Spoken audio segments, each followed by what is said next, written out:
नमस्कार, आप देख रहे हैं अपना बिहार। मैं हूं शुभे मिश्रा, आपके साथ बुलेटिन की शुरुआत बड़ी खबर के साथ करेंगे। पूर्व विधायक अनंत सिंह को बड़ा झटका लगा है। कोर्ट ने जमानत याचिका खारिज कर दी है। दोनों मामलों में जमानत याचिका रद्द कर दी गई। पंचमहला फायरिंग से जुड़ा हुआ मामला, अभी जेल में ही रहेंगे अनंत सिंह।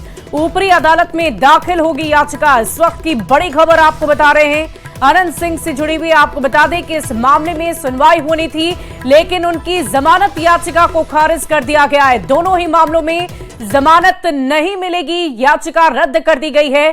पंचमहला फायरिंग से जुड़ा हुआ ये पूरा मामला है और अभी जेल में ही रहेंगे अनंत सिंह। ऊपरी अदालत में याचिका दाखिल करवाई जाएगी, ऐसी जानकारी सामने आ रही है। इस वक्त की बड़ी खबर आपको बता रहे हैं। दोनों ही मामलों में अनंत सिंह की जमानत याचिका खारिज कर दी गई है।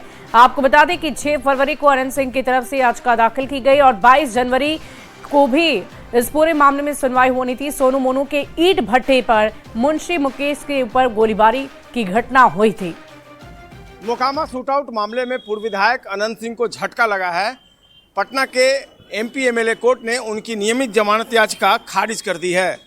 दरअसल इस मामले में उनके खिलाफ जो 2 केस पंचमहला थाना में दर्ज कराए गए थे, उन दोनों केस को पटना के इस एमपी एमएलए कोर्ट में ट्रांसफर किया गया था। एक कोर्ट पंचमहला थाना अध्यक्ष ने दर्ज करवाया था, जिसमें पूर्व विधायक अनंत सिंह पर सरकारी काम में बाधा डालने और पुलिस के साथ धक्का मुक्की करने का आरोप लगा था।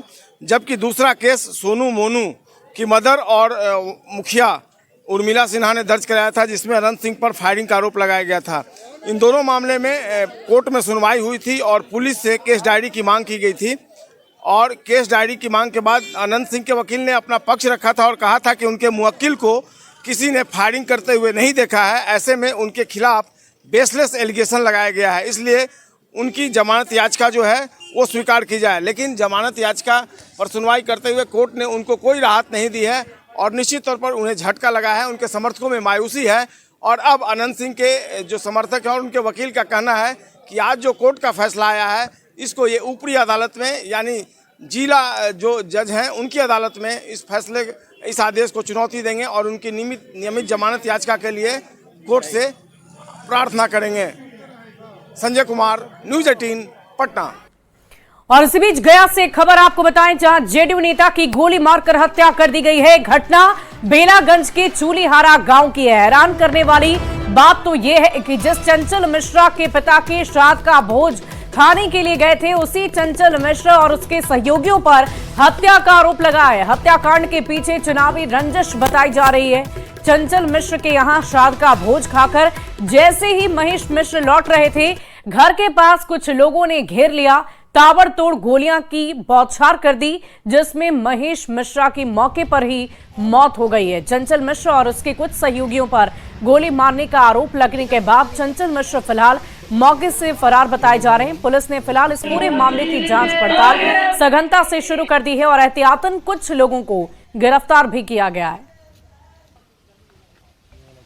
खाना खाने के लिए गए थे चंचल मिश्रा के यहाँ। भोज था, चंचल मिश्रा के पिताजी गुजरे थे। वही बुलाया भी वही मार भी। हाँ, वही बुलाया वही मार भी दिया। क्यों मारा कि इलेक्शन विवादी था, इस कारण से। कौन सा चुनाव? ये 12 से 10 वाला चुनाव में। कहाँ हुआ?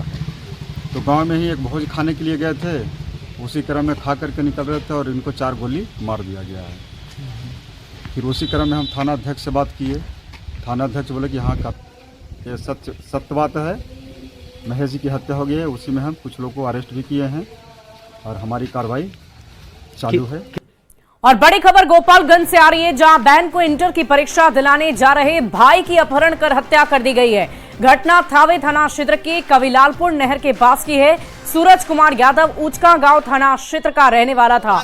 युवक सूरज कुमार आईटीआई का छात्र था और 5 फरवरी को बहन को इंटर की परीक्षा दिलाने के लिए घर से बाहर निकला था। परिजनों के अनुसार बहन को परीक्षा केंद्र पर छोड़ने के बाद सूरज मूर्ति विसर्जन में चला गया था, जिसके बाद से वो वापस ही नहीं लौटा। दिन भर खोजबीन करने के बाद रात में जाकर पुलिस के नहर के किनारे उसका शव मिलने की खबर मिली। सूरज के परिजनों पर बेहद गंभीर आरोप लगाए हैं। पुलिस पर आरोप है कि वो इस हत्याकांड को सड़क हादसा बनाने का दबाव बना रही है। परीक्षा देने इधर से गए थे और फिर उधर से आए थे हमको ले जाने हैं, तो बीच में से किडनैप किया गया है। उनकी लाश मिला है कहीं। क्या हुआ, कैसे मौत हो गई है? हत्या किए गए हैं। क्या किया गया? हाँ, ये मेरी भतीजी है, एग्ज़ाम देने के लिए जो आई थी और इसको छोड़कर कल भसान था, वो गया था और आया, ठीक। और उसके बाद इसको रिसीव करने के लिए आया और बीच में से उसको उठा लिया गया, उसको बीच में से उठा लिया गया और उसका मर्डर करके नहर कविलासपुर नहर पर उसको फेंक दिया गया वहाँ। पुलिस बोल रही है कि हाँ एक्सीडेंट लिखाइएगा तो आपको 10 लाख रुपया मिल सकता है, तो हमको पैसा नहीं चाहिए। उसको एक बाप से पूछिए कि उसको बेटे को पढ़ा लिखा के ITI कराने में कितना खर्चा होता है, पूछिए। ITI की था लड़का। हाँ, हत्या है। हत्या लग नहीं रहा सर, है 1 घंटे के बाद है, 1 घंटा नहीं। उसको हम लोग के लाश मिला 10 बजे रात के, 5 बजे शाम से वो 5 घंटा कहाँ था लड़का। और बड़ी खबर मुजफ्फरपुर से है, जहां काटी थाना में हिरासत में लिए गए एक युवक की संदिग्ध परिस्थिति में मौत की खबर है। युवक के गले में मफलर का फंदा लगा हुआ था और पुलिस इसे आत्महत्या बता रही है, जबकि परिवार के लोग हत्या का आरोप लगा रहे हैं। मृतक की पहचान कालीबारी गांव के रहने वाले आनंद उर्फ शिवम के रूप में हुई है और पुलिस 2 दिन पहले उसे 2 और लोगों के साथ बाइक चोरी के आरोप में गिरफ्तार की थी। घटना के बाद परिवार वाले और स्थानीय लोगों में गजब का आक्रोश है। परिवार वाले और पुलिस में झड़प की खबर भी सामने आई है। तनाव को देखते हुए पुलिस मौके पर भारी संख्या में पहुंची और वहां पर पुलिस बल की तैनाती भी की गई है। हमारा आरोप यही है, जो यहाँ थी महिला भी थी, हमारा आरोप है जो सबके सजा हो के चाहिए। सर फांसी के सजा होना चाहिए उस लोग को, समझे? आनंद कुमार शिवम सारा डॉक्यूमेंट रख लिया। हम तो 2 दिन में 24 घंटे चाहे 12 घंटा वहाँ पे सबमिट करना चाहिए, वहाँ सबमिट नहीं किया। कल आए थाना पर तो बोला कि 2 बजे वहाँ पे हम पहुँचा देंगे। वहाँ पे जब वहाँ से 6:30 में जब कल कितना घंटा रखा वहाँ? कहाँ पे? थाना में पूरा दिन है। 2 तारीख से खत्म हो गया। 2 तारीख के रात 2 तारीख के 6 बजे 2 तारीख के 6 बजे जो अटक किया, 6 बजे जो अरेस्ट 3 तारीख को। क्या लगता है ये भाई का मर्डर किया? क्या लगता है मर्डर किया है? ये वो सुधाकर पांडे जी वो किए हैं। मुजफ्फरपुर के कांटी थाना की हाजत में एक युवक की संदेहास्पद स्थिति में मौत हो गई, जिसके बाद तमाम जो परिजन हैं और ग्रामीण हैं वह उग्र हो गए हैं, काफी आक्रोशित हैं। और आप देख सकते हैं इस वक्त हम मौके पर मौजूद हैं कांटी थाना परिसर में, और आप देख सकते हैं भारी भीड़ यहाँ पर पहुंची हुई है। तमाम लोग जो हैं आए हुए हैं। बगल के ही कलवारी गाँव के ही रहने वाले शिवम कुमार, जिस पर मोटरसाइकिल चोरी का आरोप लगा था, कई लोगों के साथ उसको भी 2 दिन पहले गिरफ्तार किया, हिरासत में लिया गया था। उसके बाद उसे हाजत में ही रखा गया था, लेकिन देर रात उसकी संदेहास्पद स्थिति में मौत हो गई है। हाजत में गले में फंदा लगा हुआ है, मफलर से फंदा लगा हुआ है, जिससे उसकी मौत की बात पुलिस बता रही है। पुलिस का कहना है कि सुसाइड जो शिवम है उसके द्वारा किया गया है, लेकिन परिजन इसे हत्या बता रहे हैं। तमाम लोग आक्रोशित है, देख सकते हैं परिजन भी यहाँ पर मौजूद है। और जब परिजन यहाँ पर पहुंचे थे तो यहाँ पर स्थिति तनावपूर्ण हो गई थी। तमाम दोनों पुलिस और पब्लिक में जो है झड़प जैसी स्थिति भी उत्पन्न हो गई थी, तोड़फोड़ भी हुआ था, जिसके बाद तमाम वरीय अधिकारी भी यहाँ पर मौके पर मौजूद हैं। तमाम जो जनप्रतिनिधि है, पूर्व मंत्री अजीत कुमार के साथ तमाम यहाँ पर सीनियर पदाधिकारी भी पहुंचे हैं और मामले को सुलझाने में लगे हुए हैं। लेकिन स्थिति को देखते हुए यहाँ पर देख सकते हैं कि भारी संख्या में सुरक्षा बलों की तैनाती की गई है और यहाँ पर तमाम लोग जो है हंगामा कर रहे हैं, नारेबाजी कर रहे हैं। तो कांटी थाना परिसर में फिलहाल स्थिति जो है तनावपूर्ण हो गई है, क्योंकि एक युवक शिवम कुमार की हाजत में मौत हो गई है। फिलहाल पुलिस इसे सुसाइड बता रही है, लेकिन परिजन इसे हत्या करार दे रहे हैं। मुजफ्फरपुर से न्यूज़ 18 के लिए प्रियांक सौरभ। और पुलिस हिरासत में युवक की मौत से जुड़ा हुआ मामला आपको बता दें, कांटी थाना अध्यक्ष सुधाकर पांडे निलंबित कर दिए गए हैं। इस बड़ी खबर पर आपको पूरी जानकारी देने थाना अध्यक्ष सहित 3 पुलिसकर्मी निलंबित हो गए। मौत के बाद तनावपूर्ण हालात, सैकड़ों की संख्या में उग्र भीड़ कांटी थाना पहुंच गई। एसएसपी सुशील कुमार भी कांटी थाना पहुंचे और 3 सदस्यों की टीम की निगरानी में पोस्टमार्टम होगा। और देखिए इस पूरी खबर की अधिक जानकारी के साथ न्यूज़ 18 संवाददाता प्रियांक सौरभ मुजफ्फरपुर से हमारे साथ फोन लाइन पर हैं। प्रियांक, क्या अपडेट है इस पूरे मामले को लेकर? जी, यहाँ पर जो स्थिति है वो काफी तनावपूर्ण हो गई थी। सैकड़ों की संख्या में जो ग्रामीण है, परिजन है, वो यहाँ पर पहुंच रहे थे, पुलिस के खिलाफ कार्रवाई की मांग कर रहे थे। ऐसे में तमाम जो सीनियर पदाधिकारी यहाँ पर पहुंचे हैं, एसएसपी सुशील कुमार भी मौके पर पहुंचे हैं। उन्होंने पूरे मामले की जानकारी ली है और जिस तरीके से पूरा आरोप परिजन जो है यहाँ के थानेदार पर लगा रहे थे, तो एसएसपी सुशील कुमार ने आनंद फानन में सुधाकर पांडे जो थानाध्यक्ष है उन्हें सस्पेंड किया है। साथ ही साथ ओडी पदाधिकारी और एक कांस्टेबल जो सुरक्षा में लगे रहते हैं, वहां पर जो गार्डिंग करते हैं, उनको भी सस्पेंड किया गया है। तो कहीं ना कहीं बड़ी कार्रवाई हुई है। फिलहाल जो है एक टीम का गठन किया गया है, 3 सदस्यीय टीम का गठन किया गया है, जिसकी निगरानी में पूरा पोस्टमार्टम होगा। तो परिजन जिस तरीके से हत्या का आरोप लगा रहे हैं, लेकिन पुलिस कह रही है कि हाजत में यह सुसाइड किया गया है। तो ऐसे में लापरवाही की बात सामने आई है और लापरवाही को देखते हुए एसएसपी ने यह बड़ा कदम उठाया। चलिए, बहुत बहुत शुक्रिया प्रियांक हमारे साथ जुड़ने के लिए, तमाम जानकारी के लिए। तो एसएसबी की तरफ से ये बड़ा कदम उठाया गया, ये निर्णय लिया गया है। हिरासत में युवक का मौत का जुड़ा हुआ ये पूरा मामला बताया जा रहा है। कांटी थानेदार सुधाकर पांडे को भी सस्पेंड कर दिया गया है। थानेदार के साथ साथ 3 पुलिसकर्मी भी सस्पेंड हो गए हैं। बढ़ते आगे, पटना से एक बड़ी खबर का रुख करेंगे। कंकड़बाग थाने से कार की चोरी हो गई है। थाने के नए भवन के पास चोरी की घटना को अंजाम दिया गया और 2 फरवरी की शाम कार को चोरी कर लिया गया। शराब मामले में ये कार जब्त की गई थी और सीसीटीवी कैमरे में एक संदिग्ध नजर आया। अज्ञात व्यक्ति कार लेकर जाता हुआ नजर आया। एफआईआर दर्ज कर फिलहाल पुलिस इस पूरे मामले की जांच पड़ताल में जुटी हुई है। तो थाने से ही कार की चोरी हो गई, जिसका सीसीटीवी फुटेज भी सामने आया है। तस्वीरें हम आपको दिखा रहे हैं। 2 फरवरी की शाम इस कार को चोरी कर लिया गया, जिसकी पूरी तस्वीर सीसीटीवी कैमरे में कैद हो गई है। शराब मामले में इस कार को जब्त कर थाने में रखा गया था और इसी कार की चोरी कर ली गई।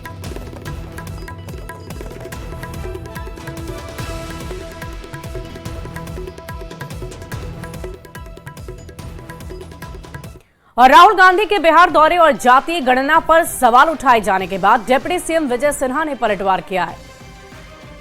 तो हम आपको सुनवाएंगे कि डिप्टी सिन्हा ने क्या कुछ कहा है, डिप्टी सीएम विजय सिन्हा ने। लेकिन उससे पहले हम आपको बता दें कि राहुल गांधी ने बिहार दौरे पर अपनी बातें कही थी, जातिगत जनगणना को लेकर सवाल खड़े किए थे। क्या कुछ कह रहे हैं, सुनते हैं।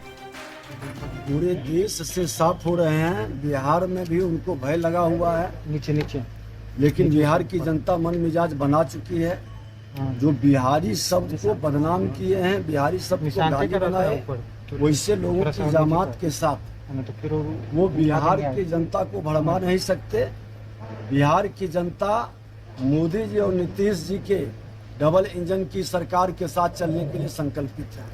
और इधर स्वास्थ्य मंत्री मंगल पांडे ने भी राहुल गांधी के बयान पर पलटवार किया। मंगल पांडे ने कहा कि राहुल गांधी को बिहार में आखिर पूछता ही कौन है, कोई उन्हें नोटिस तक नहीं करता। राहुल गांधी को जनगणना की ABCD भी नहीं पता। उनको पूछता कौन है बिहार में? उनको मन करे जब हर हफ्ता आगे घूमते रहे, उनको कोई नोटिस भी लेता है जनगणना कराने? अरे कोई नोटिस लेता है? फालतू का बात करते हैं। उनको मैं बताऊं, राहुल गांधी जी को जातीय जनगणना का ABCD मालूम नहीं है। उनको क्या मालूम है कि बिहार में कैसे निर्णय हुआ और बिहार में किस तरीके से पूरा जनगणना हुआ। वहीं जेडीयू सांसद संजय झा ने भी राहुल गांधी के उस बयान पर पलटवार कर दिया है, जिसमें राहुल ने बिहार में जातिगत जनगणना और आरक्षण के मुद्दे पर सवाल खड़े किए थे। कांग्रेस के परिवारवाद पर भी संजय झा ने निशाना साधा है। रिप्रेजेंटेटिव तो एक ही परिवार का है पार्लियामेंट में। प्रधानमंत्री जी ने कहा ना, उस समय नहीं दिखाई पड़ता है इनको। अपने परिवार के बाहर पूरा परिवार किसका है जो हाउस में बैठा हुआ है, बता दीजिए। अब भाषण देने में उनको दलित और पिछड़ा की बात करते हैं।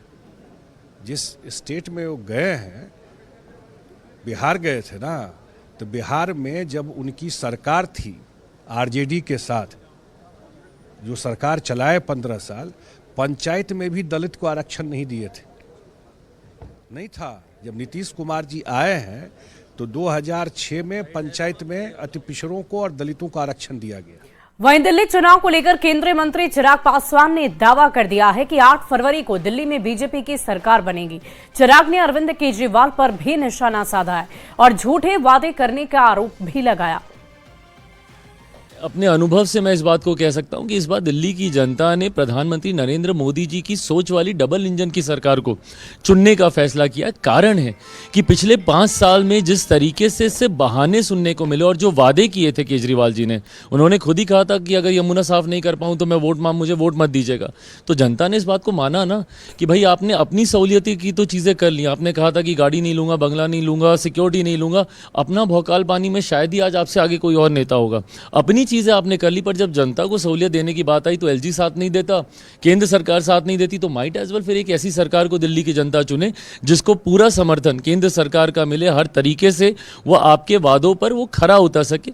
इसी सोच के साथ दिल्ली की जनता ने इस बार का मतदान डबल इंजन की सरकार को चुनने के लिए किया। 8 तारीख को परिणामों के बाद आप देखिएगा कि भारतीय जनता पार्टी के नेतृत्व वाली एनडीए की सरकार दिल्ली में सरकार बनाने जा रही है। और इधर दिल्ली विधानसभा चुनाव के लिए मतदान पूरे हो चुके हैं और इस बीच ऑल इंडिया इमाम एसोसिएशन के अध्यक्ष मौलाना साजिद रशीदी का एक बड़ा बयान सामने आया है। उन्होंने सोशल मीडिया पर वीडियो जारी कर दावा किया कि उन्होंने जिंदगी में पहली बार बीजेपी को वोट किया है।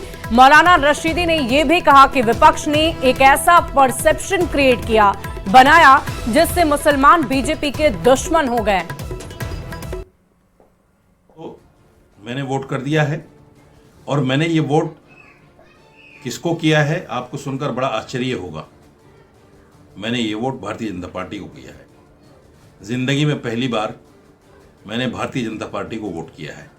अब तक मुसलमानों पर एक एलिगेशन ये लगता रहा कि भारतीय जनता पार्टी को हराने के लिए मुसलमान वोट करता है, लेकिन ये मैंने वोट इसलिए किया आज बीजेपी को कि दिल्ली के अंदर बीजेपी जीते।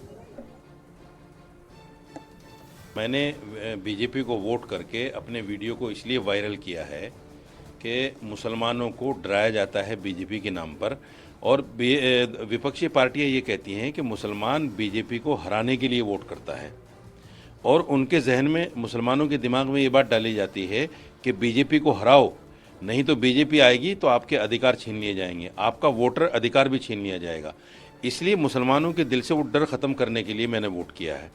मैं दिल्ली में अगर बीजेपी सरकार बनेगी तो मैं फिर मुसलमानों से ये कहूँगा कि देखो इन 5 सालों में मेरा कौन सा अधिकार बीजेपी ने छीना है वो मैं दिखाने और बताने का काम करूँगा।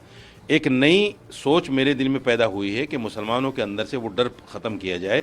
वहीं नेता प्रतिपक्ष तेजस्वी यादव पीएचईडी मंत्री नीरज कुमार बबलू ने एक बार फिर निशाना साधा। नीरज कुमार बबलू ने यह कहा कि तेजस्वी यादव जब भी सरकार में रहे तो सिर्फ पैसे बटोरने में लगे रहे, अब विपक्ष में आए हैं तो झूठ बोल रहे हैं, अफवाह फैला रहे हैं। लोकसभा में करारी हार के बाद विधानसभा चुनाव में भी इनकी हार होगी।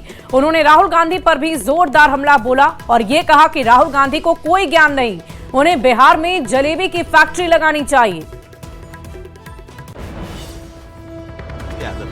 जब सत्ता में रहते हैं तो उनको लूटने से फुर्सत नहीं रहता है, कुछ उनको दिखाई नहीं पड़ता है। जब सत्ता से बेदखल हो जाते हैं, सड़क पे चले आते हैं, तो सिर्फ और सिर्फ उंगली उठाना, अफवाह फैलाने का काम करते हैं। जैसे कल इन्होंने अफवाह फैलाने का काम किया कि किसी की हत्या हो गई, जिसके बारे में कह रहे हत्या हो गई वो जिंदा है, गवर्नर से मिल लिए कि भाई अब मतलब हत्या हो रही है। इनको सिर्फ और सिर्फ बदनाम करना, अफवाह फैलाना इन लोगों का मुख्य काम है। ये तो बिहार में आकर के बिहारियों को गाली देने का काम करे। इंडिया गठबंधन जिसने इस जनगणना के नाम पर पूरे राज्य और देश में ढोल बजाने का काम किया था कि हमने जनगणना कर दिया, जनगणना कर दिया, अब यहीं आकर के गाली दे रहे हैं, तो पहले राजद वाला इसका जवाब दें कि भाई जनगणना सही है या गलत है। अपने गठबंधन की तरफ से इनको जवाब देना चाहिए।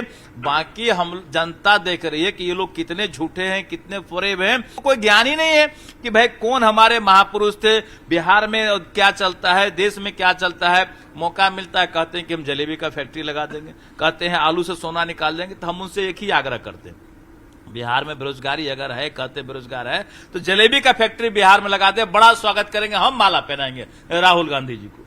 बढ़ते आगे अगली खबर नवादा से, जहां किऊल गया रेलखंड के दोहरीकरण का काम पूरा हो गया और इसको लेकर रेलखंड का सीआरएस निरीक्षण किया गया। संरक्षा आयुक्त रेलवे पूर्वी ने इसका निरीक्षण किया और कुल 129 किलोमीटर लंबे इस परियोजना के तहत 107 किलोमीटर रेलखंड का दोहरीकरण पहले ही किया जा चुका है, पूर्व में ही किया जा चुका था और इसी को लेकर निरीक्षण एक बार फिर से किया गया है।